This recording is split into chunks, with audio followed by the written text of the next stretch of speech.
Hello students, this is Chandana and I welcome you to Business Studies class. In our last video, we have completed Public Corporation. Public Corporation भी कर लिया था and we also have done Departmental Undertaking in our Zoom class. Both of them, that is Departmental Undertaking and Public Corporation, they are public sector enterprises. Okay. Now government company is also a public sector enterprise. That means it is owned, controlled and managed by government. And government can be central government or state government. Okay. So ये क्या है? ये public sector enterprise है. Now what is a government company? अब government company क्या होती है? Any company in which at least 51% of the paid up share capital is held by government is known as government company. ये वो company है जिसके majority share holding मतलब कितना होता है? At least 51% share capital should be held by government, and this government can be central government और state government. मतलब अगर गवर्नमेंट के पास मेजॉरिटी शेयर होल्डिंग है 51, at least 51% share capital, share holding, shares किसके पास हैं? गवर्नमेंट के पास हैं, तो उसे क्या बोलेंगे? We will be calling it as government company. Okay. Now there are two types of government company: partly owned government company and wholly owned government company. Now what is partly owned government company? Partly owned government company is in which at least 51% share capital is held by government, and जो बचा है वो किसके पास होना चाहिए? वो होना चाहिए प्राइवेट सेक्टर एंटरप्राइज के पास. Like for example, suppose 75% of shareholding is held by government. तो 25% किसके पास होगा? प्राइवेट सेक्टर के पास. And that is why we are saying it is partly owned government company. और पार्टली ओन में एटलीस्ट 51% तो government के पास होना ही चाहिए, right. Another example, suppose 60% is held by government and 40% is held by private sector enterprise. Then also we'll call it as partly owned government company. अब यहाँ पे या तो 60 देखो या 75 देखो, ये एटलीस्ट 51% तो है ही हैं. तो मेजर शेयर होल्डिंग किसके पास होनी चाहिए? गवर्नमेंट के पास, राइट. एंड जो बची हुई है रेस्ट वो प्राइवेट के पास. So we call it as partly owned government company. Now what is wholly owned government company? Wholly owned government company is one, नाम से ही पता चल रहा है, wholly owned government company is one in which 100% of the shareholding is held by government. and जब यहाँ पे पूरी तरह गवर्नमेंट के पास शेयर कैपिटल है, शेयर होल्डिंग है 100%, so we will be calling it as wholly owned government company. पर अगर दोनों का शेयर है, गवर्नमेंट का भी और प्राइवेट सेक्टर का भी, पर गवर्नमेंट का कितना शेयर है? मेजॉरिटी शेयर होल्डिंग गवर्नमेंट के पास है and rest is with private sector, so we will be calling it as partly owned government company. I hope students this much is clear. Now we will do the third point. It is governed by Companies Act 1956. Now if you remember, this act we have done earlier also when we were doing the second chapter, joint stock company. In joint stock company also, if you want to start joint stock company, you need to register in Companies Act 1956. Joint stock company is also governed by Companies Act 1956. Whatever rules and regulations are mentioned in Companies Act, that is followed in case of joint stock company. ये वहाँ पढ़ा है हमने, right? And here also in case of government company, Companies Act 1956 is followed. यहाँ पे registration कराया जाएगा and whatever provisions are written in this act, whatever rules and regulations are written in this act, that will be followed in order to run government company.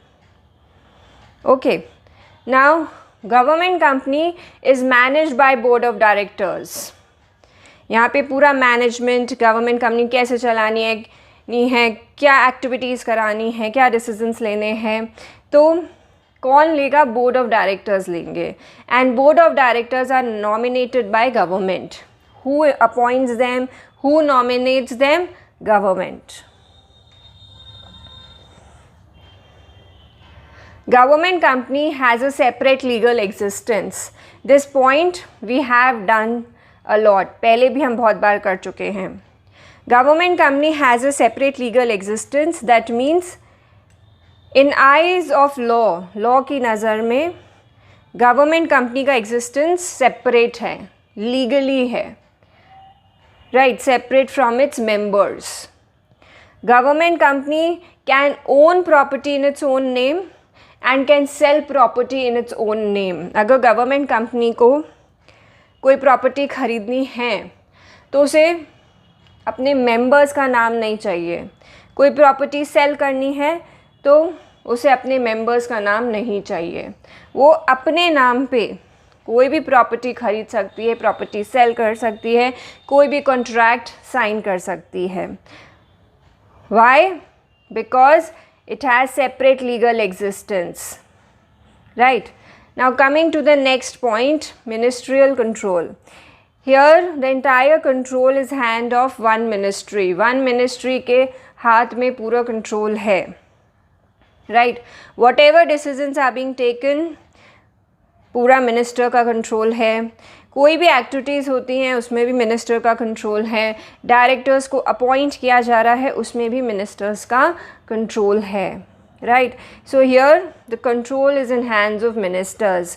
Although the activities are being managed by board of director. वहाँ क्या क्या होना है वो board of directors manage करता है, पर decision लेना, क्या होना है, कैसे होना है, that is all decided by ministry. Here you have is financial autonomy. This point also we have done earlier. Autonomy is freedom.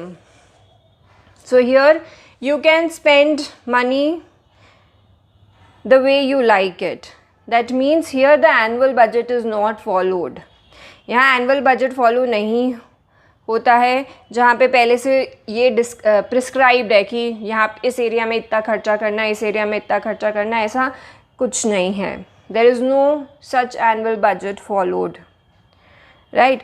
कितना पैसा खर्चा करना है आप डिसाइड कर सकते हो अकॉर्डिंगली, राइट? तो आप अपने हिसाब से यहाँ पैसा खर्चा कर सकते हो. And second of all, government company is financed by government. Government पैसा लगाती है. And second of all, government company can also raise funds from public by issuing shares. तो शेयर्स के थ्रू भी फंड्स रेज हो सकते हैं. गवर्नमेंट भी पैसा लगाती है. एंड यहाँ पे खर्चा करने से पहले you don't need to follow annual budget, and that is why we say that here you have is financial autonomy.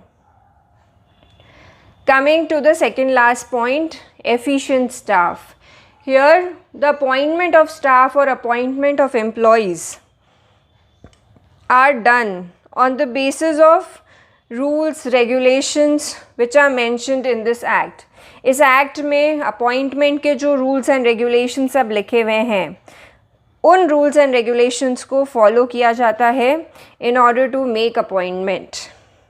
Like if you remember departmental undertaking, वहाँ पे एक एग्ज़ाम पास करना पड़ता है. एग्ज़ाम क्लियर कर लिया, so you can be a part of departmental undertaking and you will be considered as government employee. ठीक है। If you remember public corporation, वहाँ पे ऐसा कोई एग्ज़ाम नहीं होता है, पर जो भी रूल्स एंड रेगुलेशंस हैं उस स्पेशल एक्ट में मेंशन्ड हैं उसको फॉलो किया जाएगा in order to make the appointment. And वहाँ पे जो एम्प्लॉयज़ रखे जाएंगे they will not be considered as government employee, right. And same government company में भी है। यहाँ पे आप कैसे अपॉइंटमेंट करोगे, जो भी रूल्स एंड रेगुलेशंस यहाँ कंपनीज एक्ट 1956 में लिखे हुए हैं उसके according you will B appointing the staff and the staff will not be considered as government employee. Okay, now coming to the last point, accountability. Government company is also accountable to parliament. That means the annual report, the financial position of government company is all discussed in parliament. वहाँ पे ministers होते हैं, वो सारे ministers discuss करते हैं कि government company कैसे कर रही है, क्या एनुअल रिपोर्ट रही उसकी, क्या फिनेंशियल पोजीशन रही, right. And government company is answerable to parliament. Students examples are भेल, SAIL, HMT, Steel Authority of India Limited, Hindustan Machine Tools, Bharat Heavy Electronics Limited. Now these are the features of government company. Now after this we are going to do the advantages and disadvantages of government company. The first merit of government company is administrative autonomy. Here you have administrative autonomy. That means you can carry out the business of government company smoothly and freely, right, without much political interference. यहाँ पे political interference comparatively कम होता है, right. तो यहाँ पे decisions आप अपने according ले सकते हो, activities अपने आप perform कर सकते हो. Too much political interference does not exist in case of government company, and therefore we say that here you have is administrative autonomy. आप freely अपने according काम कर सकते हो. Coming to the second point, efficient staff. Here this point we have done in features also. यहाँ पे जो staff रखा जाता है वो efficient होता है. क्यों? Because here you are following your own rules and regulations related to appointment of staff. यहाँ पे जो Companies Act के according जो भी rules and regulations हैं अपॉइंटमेंट से रिलेटेड आप वो फॉलो करके एम्प्लॉयज़ को रख रहे हो. सो ऑब्वियसली आप स्टाफ कैसा रखोगे, you will be able to keep an efficient staff. Third is collaboration. Collaboration means working together. Now if you remember partly owned government company, partly owned government company कौन सी होती है, जिसमें majority share holding तो government के पास है, फिर जो माइनॉरिटी है, जो रेस्ट है, वो किसके पास होती है, प्राइवेट सेक्टर इंटरप्राइजेस के पास होती है. दैट मीन्स गवर्नमेंट और प्राइवेट सेक्टर इंटरप्राइज साथ में मिलके काम कर रहे हैं. किसमें? पार्टली ओन्ड गवर्नमेंट कंपनी में. Now if government and private sector companies they are working together, collaborate करके काम कर रहे हैं, सो क्या होगा, it will be very beneficial for government company. क्यों? क्योंकि दोनों की एक्सपर्टीज़ लगेंगी, दोनों के स्पेशलाइजेशन लगेंगे. गवर्नमेंट भी कंट्रीब्यूट करेगा और प्राइवेट सेक्टर एंटरप्राइज भी कंट्रीब्यूट करेगा, and therefore this will result in efficient working of government company. दोनों अगर साथ में मिल के काम करेंगे तो गवर्नमेंट कंपनी का बहुत बेनिफिट होता है. So these are the merits of government company. Now we are going to do the demerits. The first is autonomy on paper only. हम यहाँ पे जितनी फ्रीडम की बातें कर रहे हैं कि यहाँ पे फिनेंशियल ऑटोनॉमी, अपने अकॉर्डिंग आप खर्चा कर सकते हो, फंड्स रेज कर सकते हो. Here you have is administrative autonomy, political interference इतना नहीं है, but it is just on papers. ये सिर्फ बोलने की बातें हैं, it is just for name sake, right. But if you actually see तो ऐसा नहीं है. Okay, coming to the second point, political interference. As I told you right now, अभी मैंने बताया कि पॉलिटिकल इंटरफेरेंस भी पूरा है. क्यों? क्योंकि गवर्नमेंट कंपनी है, गवर्नमेंट इन्वॉल्व है, तो पॉलिटिकल इंटरफेरेंस तो बहुत है यहाँ पे। तो आप फ्रीली कोई डिसीजन नहीं ले सकते हो, you will B influenced by political interference. Okay, third point, board packed with government representatives. ये जो भी बोर्ड ऑफ डायरेक्टर्स हैं, I had told you that government nominates them, government appoints them. Okay, तो वो बोर्ड ऑफ डायरेक्टर्स में कौन है? वही डायरेक्टर्स हैं जिनको गवर्नमेंट ने रखा है। तो वो बोर्ड ऑफ डायरेक्टर्स क्या करते हैं? Instead of taking decisions beneficial for government company, they just start pleasing government. बस वो गवर्नमेंट को प्लीज़ करना चाहते हैं, इम्प्रेस करना चाहते हैं। वो डिसीज़न नहीं लेते हैं जो कि गवर्नमेंट कंपनी के लिए बेनिफिशियल है। बस वो गवर्नमेंट के सामने अच्छा बने रहना चाहते हैं। वाई? बिकॉज वो एक तरह से गवर्नमेंट रिप्रेजेंटेटिव्स हैं। गवर्नमेंट ने तो बोर्ड ऑफ डायरेक्टर्स को अपॉइंट किया है, right? They do not take decisions which are beneficial for government company. They just want to please the government. Okay, so these are the demerits. I just repeat once again. The first merit is that here you have is administrative autonomy. आप अपने according काम कर सकते हो. Political interference बोला जाता है कि इतना नहीं है. Efficient staff because you are following your own rules and regulations for appointment. तो आप अपने अकॉर्डिंग एक अच्छा स्टाफ रख पाते हो. Collaboration is working together because in government company, private sector and government are working together. So it is beneficial for the government company. क्यों? क्योंकि दोनों की नो हाउ, एक्सपर्टीज़, दोनों ही अपने फंड्स कंट्रीब्यूट कर रहे हैं. So it is beneficial for government company. Now we come to the demerits. As I told you here, the autonomy is on paper only. सिर्फ बोलने की बातें हैं, जो फ्रीडम की बात कर रहे हैं हम. Political interference is there. Political parties का बहुत interference है, influence है in the decision making of government company. Third point is, here the board of directors which are being appointed by government, they just involve in pleasing government. They do not take such decisions which are beneficial for the government company. सिर्फ government को please करने में लगे रहते हैं.